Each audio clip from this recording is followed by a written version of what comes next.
ഞാൻ ജീവിക്കണോ അത് ഞാൻ ചെയ്തിരിക്കും. പക്ഷേ എൻ്റെ അനിയത്തിയുടെ ശരീരത്തിൽ ഇനിയൊരു ക്യാൻസറിൻ്റേതായോ ഒരണു പോലും കാണരുതെന്ന് അമ്മ മാതാവിനോട് ഞാൻ പറഞ്ഞേ.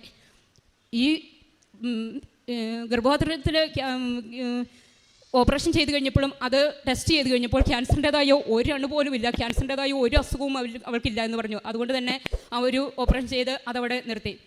പിന്നീടാണ് നട്ടലിന് ഒരു വേദന വന്നു. അപ്പോൾ നട്ടലിന് വേദന വന്നു കഴിഞ്ഞപ്പോഴത്തേക്കും ഒട്ടും നടക്കാൻ വയ്യാണ്ടായി. കാരണം ഒരു കാലെടുത്ത് വെക്കാൻ പറ്റില്ല, രണ്ടുപേര് പിടിച്ചാലേ അവൾക്ക് വണ്ടിയിലേക്ക് വരെ കയറ്റാൻ പറ്റുള്ളൂ. കട്ടിലേലൊന്ന് തിരിഞ്ഞ് കിടക്കണമെങ്കിൽ രണ്ടുപേര് പിടിക്കണം, അതേ അവസ്ഥയായി. അപ്പോൾ എന്നോട് എല്ലാവരും പറഞ്ഞു, ജെസ്സി ഇനി നോക്കണ്ട, കാരണം എന്താണെന്ന് വെച്ച് കഴിഞ്ഞാൽ ക്യാൻസർ വന്നവർക്ക് എല്ലാവർക്കും കാണുന്ന ഒരു രോഗം ഇത്. നട്ടലിന് വേദന വന്നോ പിന്നെ അവർ കിട്ടില്ല, പിന്നെ ഞാൻ നിന്നോടായതുകൊണ്ട് നിനക്കെല്ലാം സഹിക്കാൻ പറ്റുമല്ലോ, അത് കാരണം പറയണേ. അങ്ങനെ 1-2 പേരെന്നോട് പറഞ്ഞു.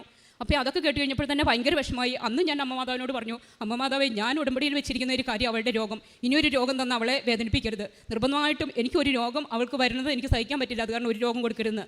അത് കോഴിക്കോട് കൊണ്ടുപോയി അത് റിമൂവ് ചെയ്ത് കളഞ്ഞു. കാരണം എന്താണെന്ന് വെച്ചാൽ അത് ക്യാൻസറിൻ്റേത് ഒന്നും അല്ലായിരുന്നു, അതൊരു ഞരമ്പ് ഇങ്ങനെ പുറത്തേക്ക് വന്ന അതിൻ്റെ ഒരു വേദന വന്നതായിരുന്നു. അങ്ങനെ മാതാവ് അതിൽ നിന്നും അവളെ രക്ഷപ്പെടുത്തി.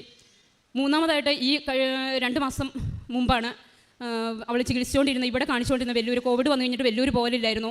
അപ്പോൾ ഇവിടെ കാണിച്ചുകൊണ്ടിരുന്ന ഡോക്ടർ ഒരു നെഞ്ചിനൊക്കെ വേദന വന്നു കഴിഞ്ഞപ്പോൾ അവളോട് പറഞ്ഞു ഒന്ന് എക്സ്റേ എടുക്കാൻ പറഞ്ഞു. എക്സ്റേ എടുത്തു കഴിഞ്ഞപ്പോൾ ലെൻസിനകത്ത് ഒരു തടിപ്പ് പോലെ കണ്ടു. അപ്പോൾ 2-3 ഡോക്ടർമാർ ഇങ്ങനെ നോക്കിക്കഴിഞ്ഞ് കഴിഞ്ഞപ്പോൾ അവർ പറഞ്ഞു, ഇത് അവളെ സ്ക്രീനിലിട്ട് ഇങ്ങനെ കാണിച്ചു കൊടുത്തു, ഇതാണ് നിങ്ങളുടെ പ്രോബ്ലം, ഇതാണ് തടിപ്പ്, ഇതിപ്പോൾ നമ്മൾ വെച്ചുകൊണ്ടിരിക്കാൻ പറ്റില്ല, നിങ്ങൾക്ക് അത് വരാനുള്ള സാധ്യത കൂടുതലായതുകൊണ്ട് അതിൻ്റെ തന്നെ ആവാനാണ് സാധ്യത, എന്തായാലും നിങ്ങൾ ചികിത്സ ചെയ്തത് വെല്ലൂരല്ലേ, അവിടെ തന്നെ കൊണ്ടുപോയിക്കോളാൻ പറഞ്ഞു.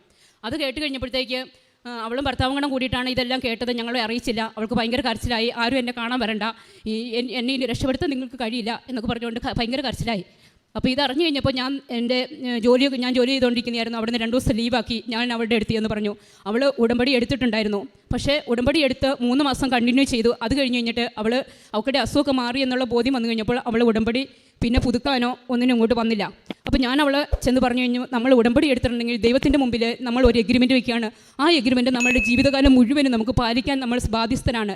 അപ്പോൾ അത് നമ്മൾ പാലിച്ചേ പറ്റുള്ളൂ. അപ്പോൾ നീ ഉടമ്പടി പുതുക്കാമെന്നുള്ള പൂർണ്ണമായ വ്യവസ്ഥയോടുകൂടി നീ